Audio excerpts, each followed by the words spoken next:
ठीक। तो आयुर्वेदा सिस्टम पढ़े और उसके बाद हम लोग सिद्ध सिस्टम पढ़े। उसके बाद एक और सिस्टम है प्राचीन चिकित्सा पद्धति की। अब पीछे बात नहीं, प्राचीन चिकित्सा पद्धति की एक और टेक्निक है जिसको कहते हैं यूनानी पद्धति। यूनानी ठीक है, यूनानी सिस्टम। 3 सिस्टम हमको पढ़ना है, 3 सिस्टम पढ़ना है हमको, ठीक है। एंशिएंट मेडिसिन वाले 3 सिस्टम, उसमें से तीसरा है यूनानी सिस्टम। ठीक, तो आप लोग कहीं कहीं पर ऐसे नाम भी सुने होंगे, यूनानी दवाइयाँ मिलती हैं, ठीक है। तो यूनानी चिकित्सा पद्धति भी बहुत हद तक आयुर्वेदिक जैसा ही होता है, ठीक है। इसका जो बेस है वो प्राचीन यूनान है। पीछे पूरे बॉयज बात कर रहे हो, क्या बात कर रहे हो? प्राचीन यूनान से इसकी उत्पत्ति है, ग्रीस की है ना, इंडिया का नहीं है यूनानी सिस्टम। जैसे आयुर्वेद और सिद्धा दोनों इंडिया का था, यूनानी कहाँ का है? बाहर से हमारे देश में आया हुआ है, ठीक है। और शुरू में ये लगभग पूरा अंधविश्वास टाइप का था, पर फिर भी इनकी मेडिसिन भी होती है, बहुत कुछ काम भी आती है, ठीक। तो ये जब हमारे देश में बाहर से आक्रमण वगैरह हुआ था, किनका आक्रमण हुआ था? किनका आक्रमण हुआ था? अंग्रेजों का। अंग्रेजों के और पहले मुगल का। तो जब हमारे देश में इस तरह से आक्रमण हो रहे थे, उसी समय बाहर से ये पद्धति हमारे देश में आई है, ठीक है। तो ये यूनान से भारत की ओर आई। भारत में जब मुसलमान शासक हुए तो उन्होंने यूनानी पद्धति को काफी बढ़ावा दिया। तो जब मुस्लिम राज चल रहा था यहाँ पर, उस टाइम पे यूनानी पद्धति को क्या हुआ? बहुत ज्यादा श्रेय मिला और उसी समय ये बहुत ज्यादा आगे बढ़ाई, ठीक है। 17वीं सदी तक भारत में आयुर्वेद और यूनानी चिकित्सा पद्धति साथ साथ बढ़ती रही, परंतु 17वीं सदी के बाद इस भारतीय चिकित्सा विज्ञान की अवनति होती गई, क्योंकि यूरोपीय समाज इस देश पर अपना प्रभाव जमाता गया, ठीक। ग्रामीण क्षेत्र या आधुनिकता के अंधानुकरण से कम प्रभावित भारतीय क्षेत्रों के लोगों में चिकित्सा के आयुर्वेद और यूनानी तरीके आज भी प्रचलित है। मतलब बहुत सारी ऐसी जगह इंडिया में जहां आज भी यूनानी पद्धति से ही इलाज होता है, ठीक है। तो भारत में अभी भी आपके 2.7 लाख पंजीकृत हकीम या वैद्य हैं। देखो, इनके जो डॉक्टर होते हैं इनको हम कहते हैं हकीम, ठीक है। जैसे आयुर्वेद वाले को क्या बोलते थे? वैद्य। सिद्ध सिस्टम वाले को क्या बोलते थे? सिद्ध। वैसे यूनानी वालों को क्या बोलते हैं? हकीम, ठीक है। और बहुत सारे अस्पताल हैं इनसे रिलेटेड, ठीक है। भारत में यूनानी चिकित्सा पद्धति में स्नातक स्तर की शिक्षा देने वाले 17 महाविद्यालय हैं, 17 कॉलेज भी हैं जिसमें यूनानी वाली पढ़ाई आप कर सकते हैं, ठीक है। आयुर्वेद की तरह इसमें भी जड़ी बूटियों के रूप में पौधों का उपयोग किया जाता है। तो पौधों का उपयोग तीनों जगह होता है, आयुर्वेदा में भी होगा, सिद्ध में भी होगा और यूनानी में भी होगा। जड़ी बूटियों का उपयोग ये भी करते हैं, लेकिन सिद्धा में हमने क्या पढ़ा था कि जड़ी बूटियों के साथ साथ वो लोग केमिकल है ना, कुछ कुछ तत्व है उनका भी उपयोग करते हैं। इसमें भी कुछ कुछ और चीजों का उपयोग होता है, उसको देखेंगे, ठीक। यूनानी चिकित्सा पद्धति द्वारा उपचार करने वाले चिकित्सक हकीम कहलाते हैं। यह पद्धति शीरा, नाल, शोथ, सफेद दाग, गठिया, फीलपाव आदि रोगों के उपचार में काफी कारगर है। तो कुछ कुछ ऐसी बीमारियां हैं जिनका इलाज यूनानी सिस्टम में बहुत अच्छे से आपको देखने को मिलता है, ठीक है। कोलेस्ट्रॉल नियंत्रण और सफेद दाग के उपचार के लिए यह पद्धति श्रेष्ठ मानी जाती है। अगर किसी को सफेद दाग है तो जनरली उसका एलोपैथी में इलाज नहीं है, वो बढ़ता ही जाता है बॉडी में, यूनानी पद्धति में उसका इलाज है, ठीक। आयुर्वेद और यूनानी पद्धतियां वनस्पति या उनके विशिष्ट भाग की जड़ी बूटी और पशु पक्षियों के उत्पाद पर आधारित है। तो इनमें क्या होता है, यूनानी में पेड़ पौधों के साथ साथ ये कुछ पशु के उत्पाद को भी अपनी दवाइयों में उपयोग करते हैं। आगे देखेंगे कौन कौन सा, ठीक है। प्रत्येक औषधीय पौधों में विशिष्ट रोगों को समाप्त करने या कार्य करने के लिए विशिष्ट क्रियाशील घटक होती है, ठीक। ये तो सब उसी का ही है। इसका थोड़ा सा हम ओरिजिन और इतिहास देखते हैं, आपको पूछेगा। तो जैसा कि नाम से हमको पता चला, यूनानी चिकित्सा पद्धति ग्रीस से उत्पन्न हुई है। इसकी जड़ें मिस्र और मेसोपोटामिया सभ्यता तक मानी जाती हैं। इसे बाद में अरब देश के लोगों ने भी अपनाया और उसका बहुत विकास किया, ठीक है। उसके अलावा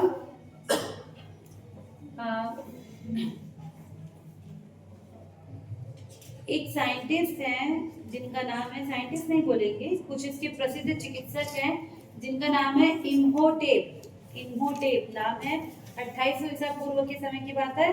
और अमेनहोटेप नाम है भाई लोगों, क्या क्या नाम है, इन्हाटेप और अमेनहोटेप। ठीक है, ये मिस्र काल के कुछ प्रसिद्ध चिकित्सक हैं, हकीम के नाम है। ठीक, यूनानी चिकित्सा का यूनानी काल जो है ये बहुत पुराना है, 1200 ईसा पूर्व से शुरू हुआ। ठीक है, इसमें एक और महान विद्वान थे जिनका नाम था एस्क्लेपियन। ये सब नाम याद करने हैं, एस्क्लेपियन। ठीक, दिल्ली के सुल्तान खिलजी, तुगलक और मुगल बादशाहों ने विद्वानों को राज्य संरक्षण प्रदान किया और कुछ को राज्य कर्मचारी और दरबारी चिकित्सक के रूप में भर्ती किया। तो जिस टाइम पर इंडिया में सुल्तान, खिलजी, तुगलक इन लोग का राज था, उस टाइम पे बहुत ज्यादा यूनानी जो पद्धति है वो क्या हुई, यहाँ पर फली फूली। ठीक है, इस पद्धति के लोगों ने तुरंत इसको पूरे देश में फैलाया और 13वीं और 17वीं शताब्दी के दौरान भारत में यूनानी चिकित्सा का उत्कर्ष काल था। मतलब उस समय पर ज्यादातर क्या होता था, यूनानी काल ही चलता था। ठीक है, इस अवधि में इस पद्धति में बहुमूल्य योगदान देने वालों में कुछ नाम है, जैसे कि अबू बकर बिन अली उस्मान काशानी, सदरुद्दीन दिमाश्की, बहवा बिन ख्याव खान, अली किनानी, अकबर अरजानी और मोहम्मद हाशिम अलवी। ये हकीम के नाम है जो इसके क्या बोलेंगे, डॉक्टर अभी के समय के हिसाब से। तो इनमें कम से कम 2 नाम याद रखने हैं, अच्छे अच्छे नाम है, याद कर सकते हो। ठीक है, उसके बाद देखो 8वीं शताब्दी में भारत आया, उसके बाद बहुत सारे विद्वानों तक ये बहुत ज्यादा इसकी क्या हुई, विकसित हुआ। देश के विभिन्न हिस्सों में इसका अभ्यास हुआ, शिक्षण, वैज्ञानिक रूप से इसका दस्तावेजीकरण, डॉक्यूमेंटेशन हुआ। ठीक, और ये एक चिकित्सा प्रणाली के रूप में विकसित हुआ। ठीक, उसके बहुत सारे इसके लिए काम किए गए, जैसे कि शैक्षणिक संस्थान बनाए गए, गुणवत्तापूर्ण शैक्षणिक संस्थान, और बहुत सारी सुविधाएं इनको दी गई ताकि ये अच्छे से काम कर पाए।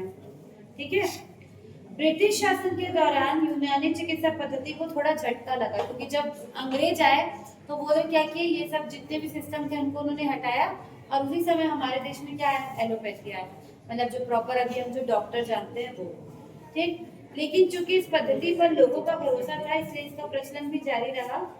मुख्य रूप से दिल्ली के शरीफी परिवार, लखनऊ में अजीजी परिवार और हैदराबाद के निजामों में यूनानी चिकित्सा जो पद्धति है ये ब्रिटिश काल में भी, मतलब जो बड़े बड़े उस समय के जो बोलते हैं ये परिवार, मतलब जितने भी मुस्लिम वाले थे वो सब तब भी क्या करते थे, यूनानी पद्धति को ही मानते थे। ठीक है, यूनानी चिकित्सक के उत्कृष्ट चिकित्सक और विद्वान जिसका नाम है एकेम अजमल खान, इन्होंने भारत में यूनानी चिकित्सा पद्धति के लिए बहुत ज्यादा काम किया है। ठीक, जैसे बहुत सारे नाम आपको मिलते जाएंगे, जैसे कि दिल्ली के मजीदी परिवार, विशेष रूप से उकेम अब्दुल हदीम ने यूनानी दवा उद्योग के आधुनिकीकरण में महत्वपूर्ण भूमिका निभाई है।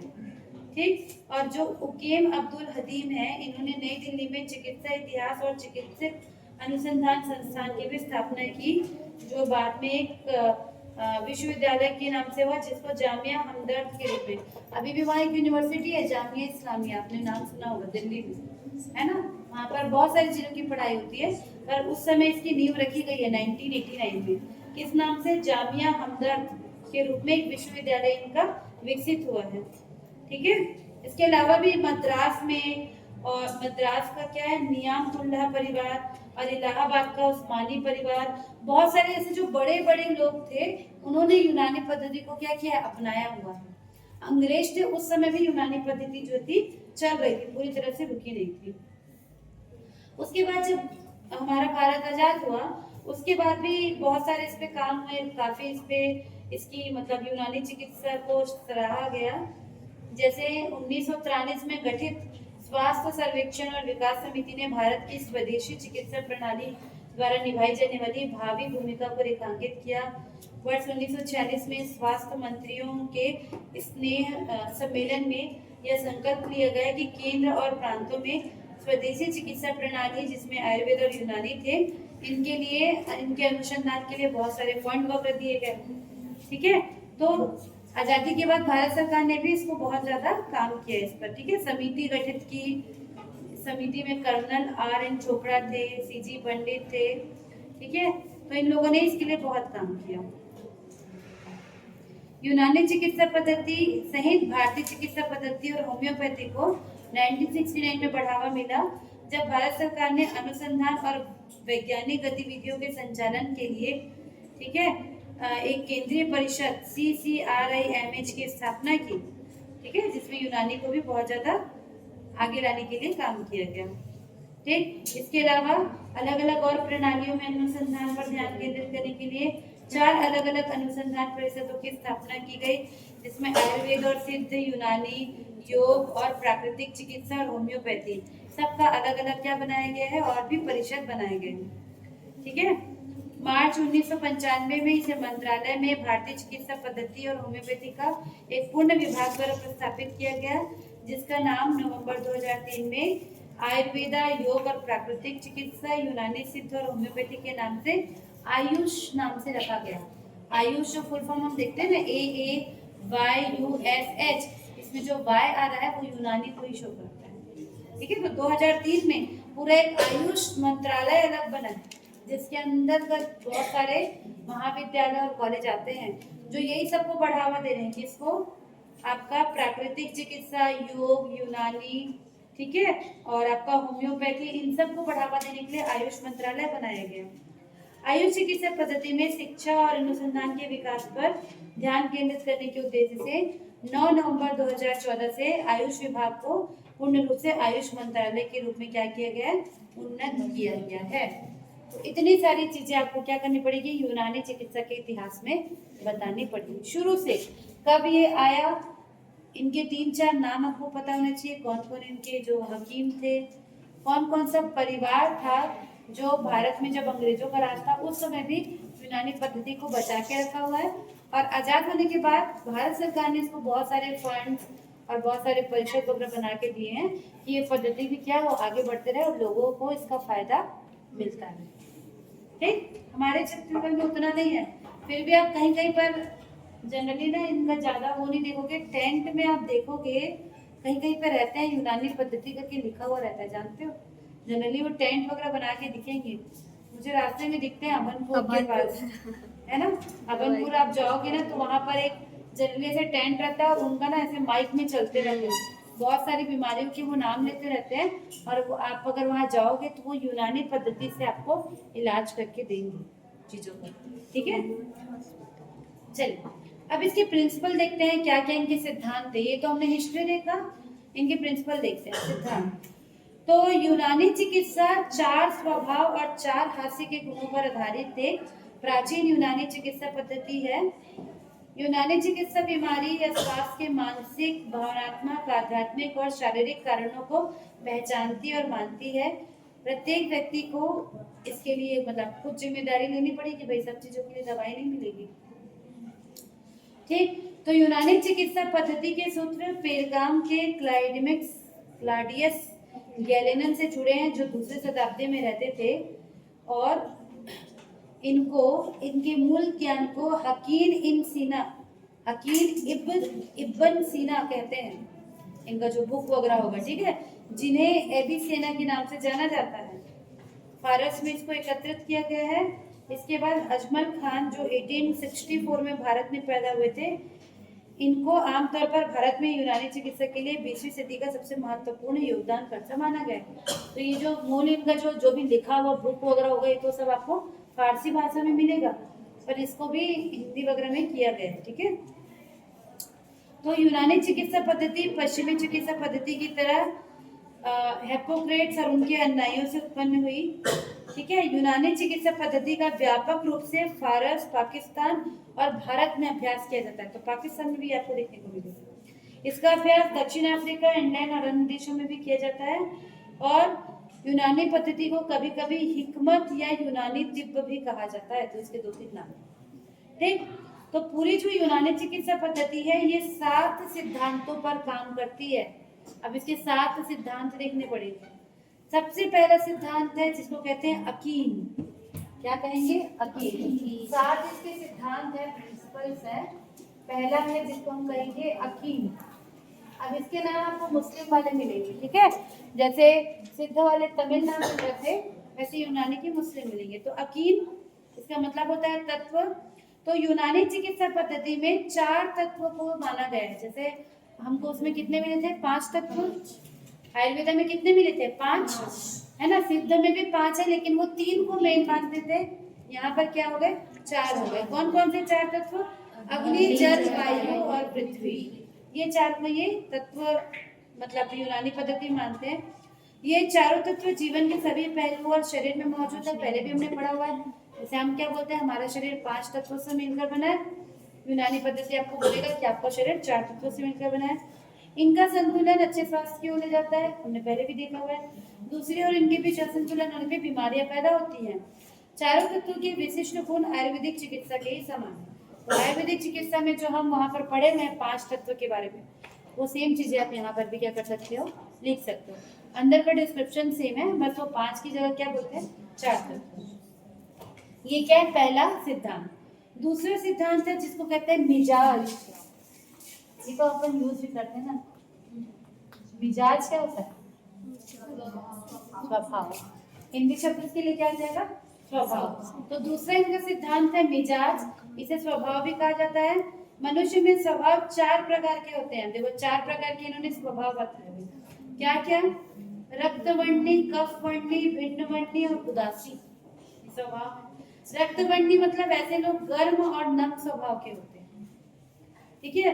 कफवर्णी ऐसे लोग ठंडे और नम प्रवृत्ति के होते हैं। हमारा त्रिदोष टाइप नहीं चल रही, जो आयुर्वेद में त्रिदोष बोले थे, यहाँ पर उसको क्या बोला? मिजाज। तीसरा है भिन्नवर्णी। इनका स्वभाव गर्म और शुष्क होता है। और चौथा है उदासी। ये ठंडे और शुष्क होते हैं। उदास कुछ नहीं चल रहा है मेरी लाइफ में ऐसा। तो यूनानी प्रणाली के अनुसार ब्रह्मांड में सभी चीजें, खनिज, पौधे, जानवर या मनुष्य उपरोक्त 4 प्रकृति के होते हैं। मतलब ये क्या बोल सकते हैं? हर कोई को इस 4 प्रकृति के अंदर वो बांट सकते हैं। ये गुण विशिष्ट अनुपात में होते हैं। वास्तव में ठंडे, शुष्क, नम और गर्म प्रकृति के अनुपात को ही स्वभाव कहा जाता है। तो इनका क्या है? दूसरा सिद्धांत। तीसरा सिद्धांत है जिसको कहते हैं अखलाक। तीसरा है अखलाक। अब देखो ये वर्ड्स याद करने पड़ेंगे भाई, ठीक है। मिजाज की जगह आप स्वभाव लिख दोगे तो गलत हो जाएगा, क्योंकि हम यूनानी के अंदर लिख रहे हैं। मतलब वही होता है, मिजाज मतलब स्वभाव, लेकिन यहाँ पर मिजाज ही लिखना पड़ेगा। वैसे तीसरा वर्ड है जिसको क्या कह रहे हैं? अखलाक। इसका मतलब होता है हास्य, ह्यूमर। तो यूनानी पद्धति में 4 प्रकार के शारीरिक हास्य हैं जो तत्व जैसे होते हैं, ठीक है। और इनका सही अनुपात अच्छा स्वास्थ्य देगा। तो कौन कौन से हैं? 4। पहला है दम, दम जिसको हम बोलेंगे रक्त या ब्लड। दूसरा होता है बलगम। तीसरा होता है साफरा, साफरा मतलब पित्त। और चौथा है सौदा, सौदा मतलब काला पित्त, वैसे दिया है। तो पहला है दम, रक्त। यह हवा तत्व तथा बसंत ऋतु से जुड़ा माना जाता है। अब ये लोग अपना जो एनालिसिस करते हैं उस हिसाब से। बलगम शीत ऋतु और जल तत्व से जुड़ा हुआ है। बलगम समझते हो ना? क्या होता है? कफ। तो ये किससे जुड़ा होगा? शीत ऋतु और जल से। पित्त मतलब बाइल या ग्रीष्म ऋतु और अग्नि तत्व से जुड़ा हुआ है। और चौथा है सौदा मतलब काला पित्त, ये बसंत ऋतु और पृथ्वी तत्व से जुड़ा हुआ है। तो हर एक चीज से जुड़ी हुई है, तो एक दो बार पढ़ोगे तो याद होगा, ठीक है। चलिए चौथा प्रिंसिपल है जिसको कहते हैं आजाव। ठीक है, चौथा प्रिंसिपल है जिसका नाम है आजाव। ये क्या होता है? आजा मतलब अंग और प्रणालियां, ऑर्गन और ऑर्गन सिस्टम को क्या बोलते हैं लोग? आजा।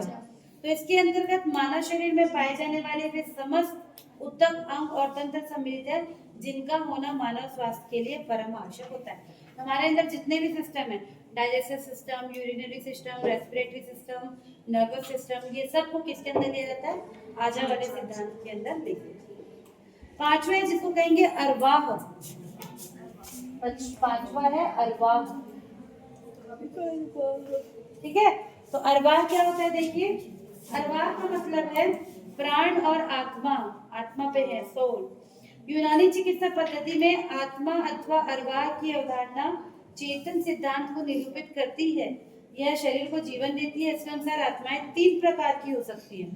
देखो आत्मा के भी प्रकार हैं, मतलब ये क्या बोल रहा है, आत्मा है तभी हमारा जीवन है। ये तो हम लोग भी जानते हैं ना भाई, हमारा शरीर क्या है, नश्वर है, अश्वर है, क्या बोलते हैं, नाश हो सकता है ना, पर आत्मा कभी भी मरती नहीं है। आत्मा कहाँ जाती है, ऊपर, फिर दूसरा शरीर धारण करती है। तो इस वाला जो इनका प्रिंसिपल है, इसमें ये लोग आत्मा की बात करते हैं। और आत्मा को 3 प्रकार में बांटा गया है, सुनो ध्यान से। एक को कहेंगे रूह, एक को कहेंगे नफ्स, और एक को कहेंगे कल्ब। रूह आत्मा का उच्चतम स्तर है, रूह। दूसरा है नफ्स, मतलब मानस, या आत्मा का मध्य स्तर है। और तीसरा है कल्ब, मतलब हृदय, ये आत्मा का निम्नतम स्तर है। 3 स्तर की आत्मा बताए हैं। ऐसा माना जाता है कि आत्मा, जिसको इन लोग लतीफा कहेंगे, आत्मा को क्या कहेंगे, लतीफा, सूक्ष्म ऊर्जा द्वारा शरीर से जुड़ी होती है। यूनानी चिकित्सकों का मानना है कि आत्मा मानव स्वास्थ्य को बनाए रखने और बीमारियों को रोकने में महत्वपूर्ण भूमिका निभाती है। तो ये लोग इसको मानते हैं भाई, आपको लिखना पड़ेगा, ठीक है। तो ये क्या है, 5वां सिद्धांत। 6वां सिद्धांत है जिसका नाम है कुआं। कुआं, कुआं, ठीक है। 5वां सिद्धांत है कुआं। कुआं मतलब होता है संकाय या शक्तियां, पावर। तो यह मनुष्य के आंतरिक स्वभाव को दर्शाता है। मानव स्वास्थ्य में कुआं महत्वपूर्ण भूमिका निभाता है। यह मानसिक स्वास्थ्य पर भी असर डालता है। शरीर का आकार, रंग, बाल, पाचन, व्यवहार सब कुछ कुआं से निर्धारित होता है। तो किसका कुआं कैसा होगा, वैसे ही उसका जो शरीर है, रंग रूप है, वो सब डिसाइड होगा, ठीक है। 7वां सिद्धांत है जिसको कहते हैं अफाल। अफाल, अकाल कौन अकाल बोल रहा है, अफाल। ये भी सब वाले शब्द है ना, उर्दू वाले, अच्छे से बोला, अफाल। इसका मतलब होता है फंक्शन, कार्य। तो मानव शरीर में शारीरिक अंगों एवं तंत्रों के कार्य और क्रियाशीलता को संदर्भित करता है। ये शरीर के अंदर होने वाले समस्त कार्य गतिविधियों को निर्धारित करता है, ठीक है। तो 7 प्रकार के मुख्य आकार का अफाल, 7 प्रकार के अफाल या कार्य हमारे शरीर में मिलते हैं। कौन कौन से 7? पहला है देखो हरकत, पहला है हरकत, हरकत मतलब गति। दूसरा है सुकून, आराम। तीसरा है इच, इच मतलब पाचन। चौथा है तलबूर, मतलब अवशोषण। 5वां है इस्तिफाफ, मतलब डिस्ट्रक्शन, एक्सप्रेशन। 6वां है तनसुख, मतलब वृद्धि और विकास। और 5वां मतलब।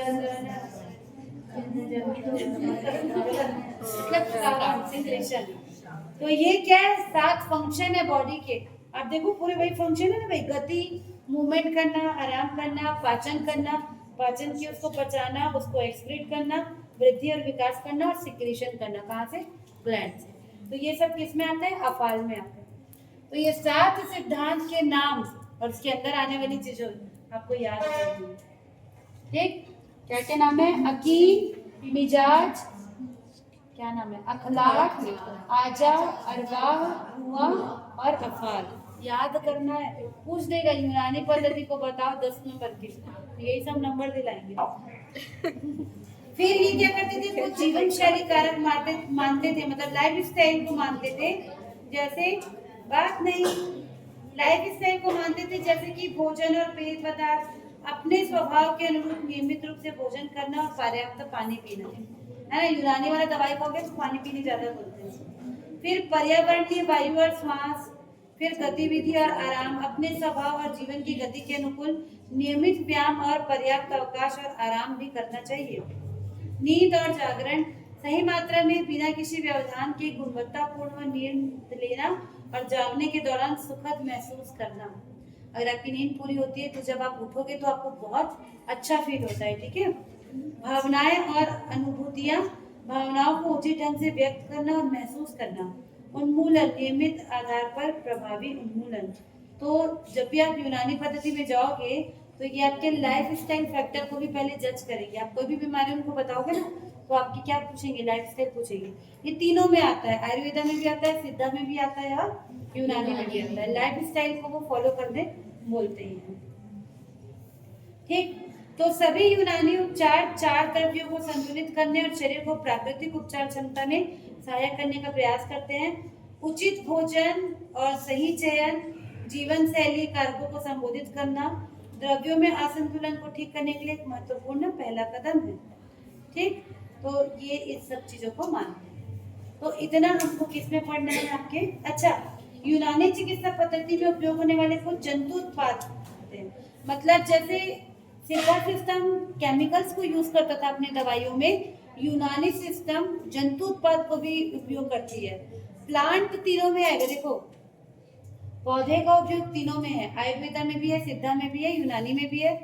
आयुर्वेदा में सिर्फ पौधों का उपयोग है, सिद्धा में पौधों प्लस केमिकल का उपयोग है, यूनानी में पौधों प्लस जंतु उत्पाद का उपयोग है।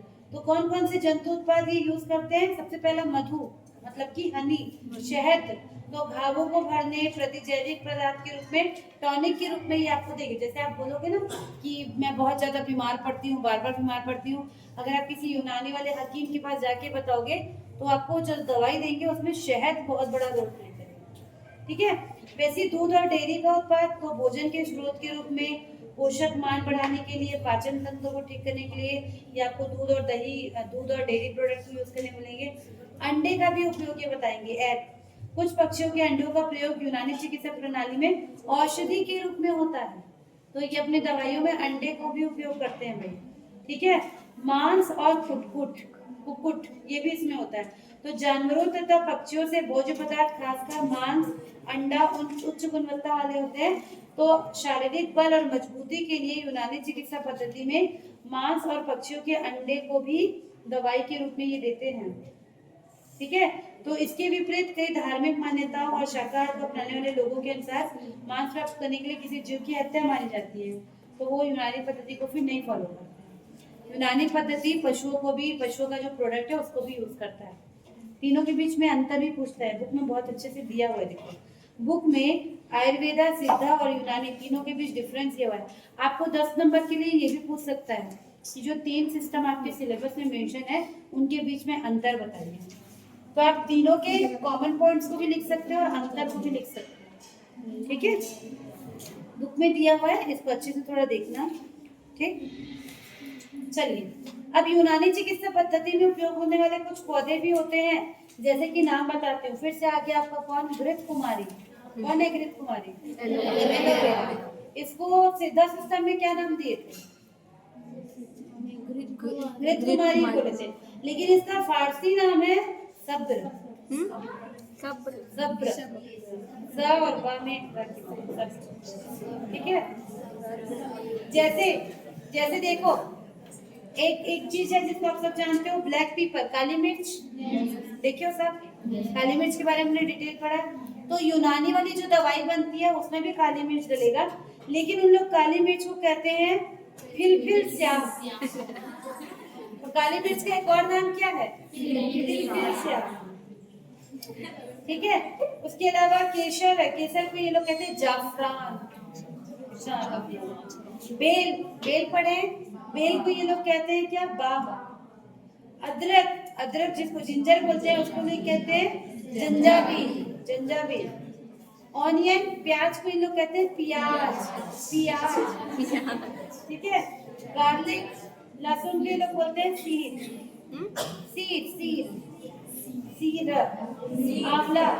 आंवला को ये लोग कहते हैं अमूले। तो कम से कम 4-5 है ना। मान लीजिए क्वेश्चन ने पूछ दिया कि यूनानी पद्धति में उपयोग होने वाले 5 पौधों के बारे में बताइए। यूनानी पद्धति में उपयोग होने वाले 5 पौधों के बारे में बताइए, तो आप यही 5 लिख सकते हो। क्या लिख सकते हैं? आंवला, एलोवेरा, अश्वगंधा भी दिया है। अश्वगंधा को इन लोग अश्वगंध कहते हैं। काली मिर्च, बेल, अदरक, ये सब लिख सकते हो, सबका डिटेल हमने पढ़ा हुआ है। लेकिन इसकी हेडिंग डालोगे तो इसमें आपका यूनानी नाम को पहले लिखोगे। जैसे काली मिर्च के लिए हम लिखोगे तो सबसे पहले लिखना है फिलफिल स्याह लिखना है, उसके नीचे लिखना है कि ये ब्लैक पेपर है, उसके नीचे इसका जो बॉटनिकल नेम है वो, ऐसे। ठीक है, तो अगर वो यूनानी पद्धति के 5 उनको भी जो पेपर सेट करेंगे, मान लीजिए मैं सेट करती हूँ पेपर, तो मुझे भी ये पता है कि तीनों पद्धति में प्लांट तो एक ही टाइप के यूज होने हैं, लेकिन अगर वो यूनानी पद्धति मेंशन कर रहे हैं, इसका मतलब वो ये जानना चाह रहे हैं कि आपको उसका यूनानी नाम पता है कि नहीं। तो यूनानी नाम 5 ऐसे पौधे ऐसे कॉमन निकाल के पकड़ लो, उसका आप लिख लो। आयुर्वेदा का नाम तो नॉर्मल है जो हम पढ़ते हैं, उसका आप ये वाला नाम भी देख लो, सिद्धा वाला, उसका यूनानी वाला। अगर सिद्धा सिस्टम के 5 पौधे बोले तो उसको आपको सिद्धा सिस्टम वाले नाम लिखने पड़ेंगे। अगर यूनानी बोले तो यूनानी नाम लिखना पड़ेगा। और कुछ नहीं देखिए पूछा कि 5 महत्वपूर्ण पौधों के बारे में लिखिए जिनका उपयोग दवाई बनाने में किया जाता है, तो आप नॉर्मल 5 लिख सकते हो, वहाँ पर यूनानी और सिद्धा लिखने की जरूरत नहीं है। तो इस तरह से क्वेश्चन कुछ भी फ्रेम किया जा सकता है ना। ठीक है, तो इस तरह से आप ये लिख सकते हैं। ठीक है, यहाँ तक क्लियर है। तो ये आपका ये वाला पार्ट जो है वो कंप्लीट होता है।